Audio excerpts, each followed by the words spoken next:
the Holistic Capitalist. Our topic today, what are the 3 critical axioms of holistic capitalism?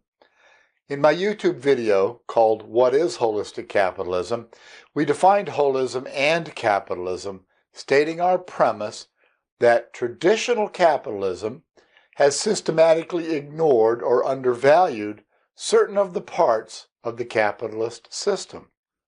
Further, we believe that these ignored parts of the system have become increasingly difficult to ignore, and so we are ripe for a shift in paradigm. We created our logo as a thought model to help facilitate an exploration of these undervalued parts. It's not really a diagram of an organization or an attempt to diagram the capitalist system per se, but it is aimed at stimulating thought. The first and perhaps most easily accessible axiom is that customer experience and employee experience will mirror each other over time. And as I always say to my fellow capitalists, if you fail to see that, you're drinking your own bathwater somewhere. The second axiom is that employee experience and community experience will also come to mirror each other. The third is that the community experience and customer experience will likewise mirror each other given enough time. Now, the common denominator for the customer, employee, and community circles in the model is their relationship to the triangle. The triangle represents the capitalist organization, although sometimes it may represent the capitalist as an individual, and other times the capitalist system of laws, regulations, and relevant support institutions at large. Now, this is a deceptively complex model, and even this first overview requires us to divide our topic into 2 separate videos. In this first video, we'll cover the relationship between employee and capitalist. In the second video, we'll cover the customer capitalist relationship and also the community capitalist relationship and provide some conclusions. So first, let's describe the employee experience with capitalism. Many employees are told in their new hire orientation that they are the company's most valuable resource. They're also told how much we value teamwork and that we want them to work together like a team. Maybe like a SEAL team, for example. So I suppose they end up imagining they are going to get little 2-way radio sets, so they're in constant communication with each other and with the rest of the organization. And maybe they'll get a cool vest to wear for their gear as well. Some companies actually do wire some employees to be able to network on the retail or manufacturing floor, for instance, or perhaps a call center for instant coordination and support. And I think that actually works pretty well. More practically, employees hope that this means that we, the capitalist leaders of the organization, understand what they're experiencing from a wide variety of touch points. These touch points are actually creating their perception of the real organization. Let's just list some of these touch points that are used in this reality testing process by our employees. The first of these is fair pay. That can be demonstrated relative to an objective analysis and labor market data. And why not? Too many employers keep these things a secret, so their employees don't know if they're receiving fair play or not and rely on more of a subjective sense of that. A second thing that is really critical that they use as a touch point are working conditions in general. Sometimes we're in a factory or in an office and we get used to it being kind of cluttered, and we don't think about what that says to employees, especially new hires. So safety, ergonomics, cleanliness in general, the lunchrooms, the selection that's available, restrooms, parking, All of these things matter. Another thing that really is a touch point is the care with which policy administration takes place for things like benefits, vacation, overtime notification. One of the primary things that employees complain about is the ability to get reasonable notice when they're going to need to be working overtime, or processing of leaves of absence checks, short-term disability, that kind of thing. When you do these things well, it's a powerful message that employees care. When you have systemic problems with these things over and over again, the employees get a different message. Another touch point: as employees were hired, they probably imagined to themselves, after all of the talk about teamwork, that social events or onboarding activities would take place that invite them to feel like part of the whole, and they could get some of their social needs met. Of course, they also expect ongoing communication to stay connected to what the business is doing. After all, SEAL team members all get the mission briefing and even help create the mission plan. And with that is a hope that there will be listening communication.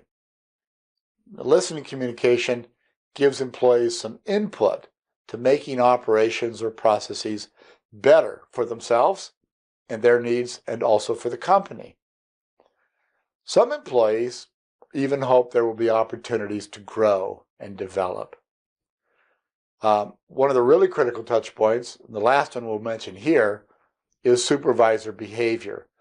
Now, the fact is that no matter what you, as a leader of an organization, as a well-meaning capitalist, intend or believe in, and really sincerely want to have distilled through your organization, what employees experience from supervisors is their experience with the company, and they'll assume that.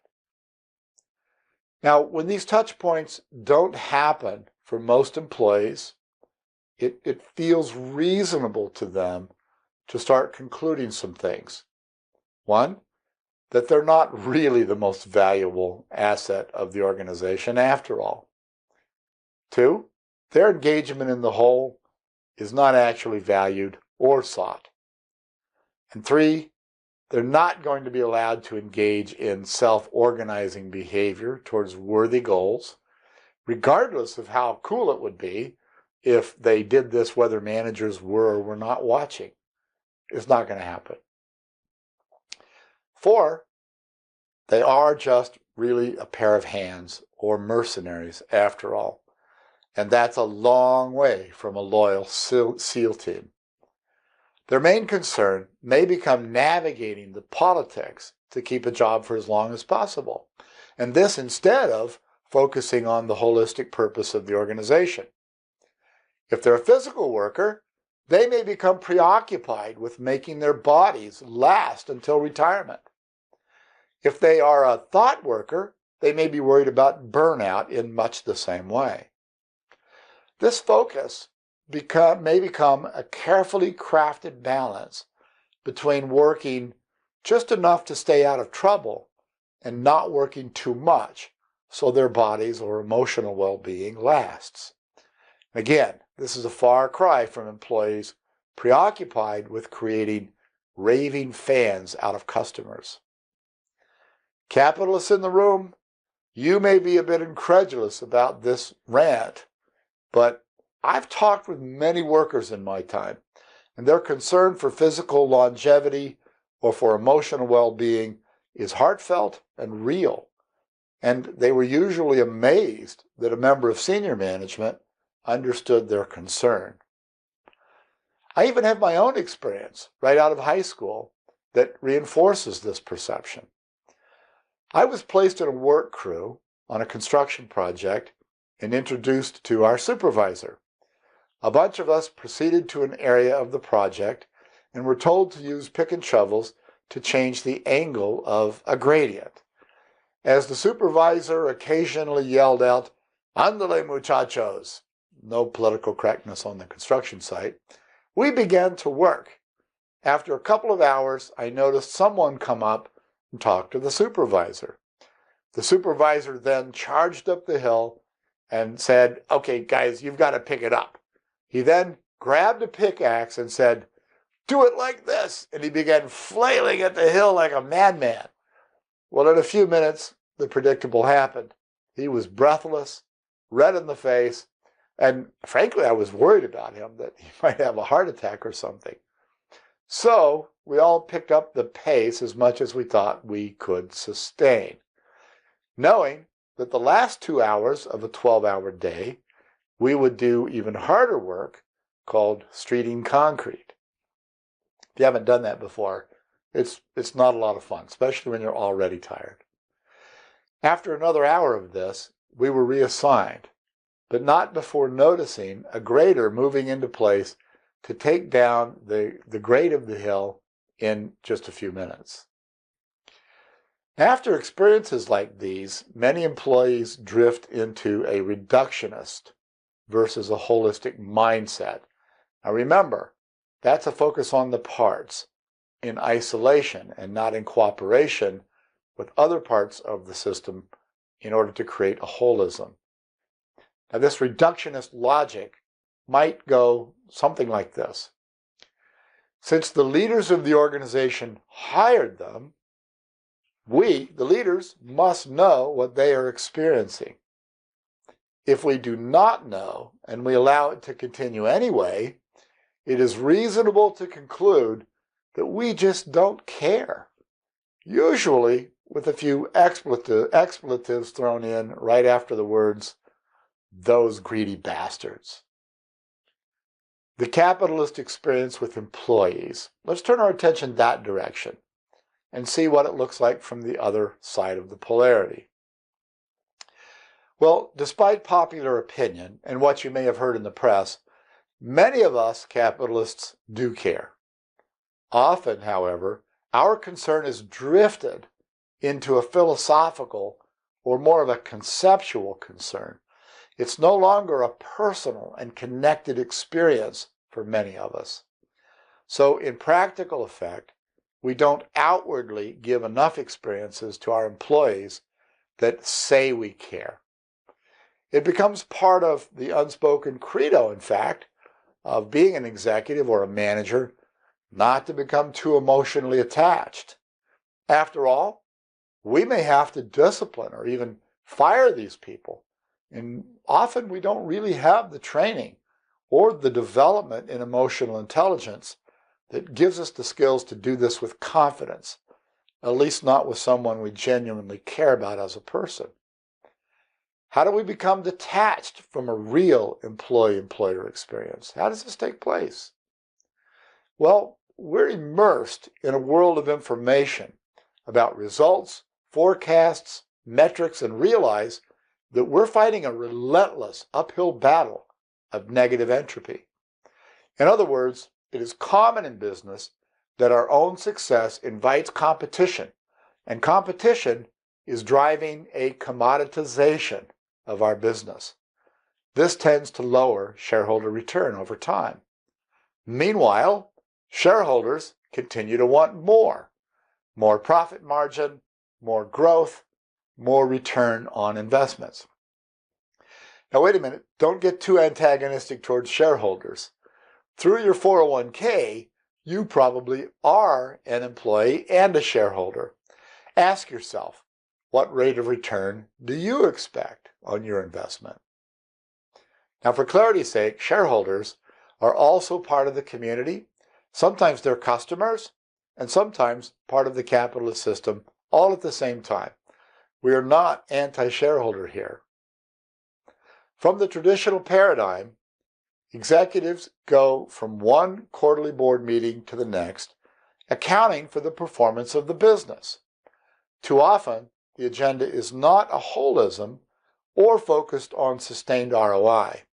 Most boards do in fact represent your expectations as shareholders for 7 or 8 or 10 or even 12% return in your 401k accounts, at least in the short term. However, the reality is that producing even 3 to 5% net profit on a sustainable basis is very challenging in business. So we capitalists fight every day to get short-term margins up and keep them up through things like better strategies. For example, we may seek a way to reinvent the industry structure itself, or better execution of the current business model. This involves things like perhaps faster product development, maybe investment in new production technology, perhaps entirely new ways to add value in delivery or the variety of products or services offered. Even pro forma employee engagement programs are rolled out on a regular basis.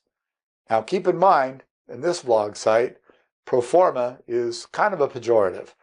In business, pro forma has many meanings. It can be a standard form or a format for collecting data or for reporting information or perhaps an accounting practice.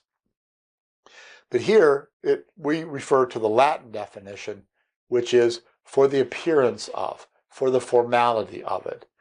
And it's a way for us to say that pro forma programs and efforts often are for the appearance, and there really is no direct connection. So pro forma employee engagement programs are sometimes rolled out on a regular basis. Sometimes they're even sincere, but very often they drift into a pro forma basis. We also implement these things by changing or fixing organizational processes that span departments, sites, or even divisions. That's what executives do. They don't focus so much on people as they do processes and systems. But sometimes we're a bit myopic and miss the obvious. All of these processes are run by people. Hence, all of our employees connect with our customers directly or indirectly. You can't avoid it. Immersed in this high-pressure experience, capitalists gradually take on the expert's bias. Now that's a bias that happens when we think we understand something very well, and perhaps we do. We've practiced it a long time. And so we kind of lose perspective on how difficult that thing maybe really is. For example, I'm a guitar player, and I'm okay at playing the guitar. I've been doing it for many, many years, since I was, I think 16 years old. So, but in fact, you don't want me as a guitar teacher. I'm not really great at it. And the truth is, I'm going to teach you about the pentatonic scale, the 6 box patterns for playing the pentatonic scale, and how you can play up and down the keyboard with those 6 box patterns, and how if you shift the boxes past the 12th fret, you can change the key, and you can play anything, and this is going to be in the first 20 minutes, and you're going to be drowning. The truth is, when you start playing the guitar, and perhaps you know this if you play any musical instrument or some other high-skilled thing, your hands are actually mittens as they're wired to the brain. Gradually, as you play, you start to get physical connections that help you to manipulate each finger independently. And here I am teaching the pentatonic scale in 6 boxes in the first 20 minutes. That's the expert's bias. Well, as capitalists, we definitely have that. We think that what we understand about the external challenges and demands of the business is obvious to everybody, because that's the real dominant experience that we're having in our everyday lives. So everyone must get what we get and see what we see. They don't. Not unless we're very highly valuing telling people that very often. And in my experience, even then, we may have to find creative ways to let them touch the reality we live in. One of the best plant managers I ever worked with was actually very gifted at this. He would do things like, for example, say we were going to be sending a quality engineer to a customer for a quality problem. And we knew it might be a pretty brutal meeting. We were going to get beat up pretty good. And so what he would do is maybe take 1 or 2 of the production operators from that line and send them to that meeting with the quality engineer. And it was a tough thing to do and a very unusual thing to do, and the expenses involved and whatever. But those were minimal in compared to the return, because those people came back saying, yeah, you know how management is always harping on this little thing we have to do here differently? That really matters. I heard them. I heard the customer. We got to start doing that, guys. That was the truth. So that's what sometimes we have to do, is create ways for people to touch that reality. Now, as capitalists, we assume that employees understand the importance and meaning of their job so clearly that they're operating out of a very high commitment, like a SEAL team, not like hired mercenaries. So we capitalists say to ourselves, since the big picture is so obvious, but our employees aren't acting with commitment or self-organizing behaviors for the good of that big picture, even when we're not watching, which is something we would really love to have, there must be something wrong with those employees. Usually, we say this with a few expletives thrown in right after the words, those ungrateful wretches. They should just be glad to have a job. As a result, too often, the first impulse isn't to really check out the talent level or provide training or development, but to act on this inaccurate assumption and conclude that our employees are bad. So someone gets fired. If that doesn't fix it, products get moved. Whole factories get moved. And even sometimes businesses are finally shut down, and we write them off and move on. Well, that's our topic for today. We hope that this helped you to expand your understanding of the first of the three critical axioms, and we went into it in quite a bit of detail today. Next time, we're going to talk about the other two facets of the three critical axioms here on The Holistic Capitalist. We hope you'll join us. Thanks for listening.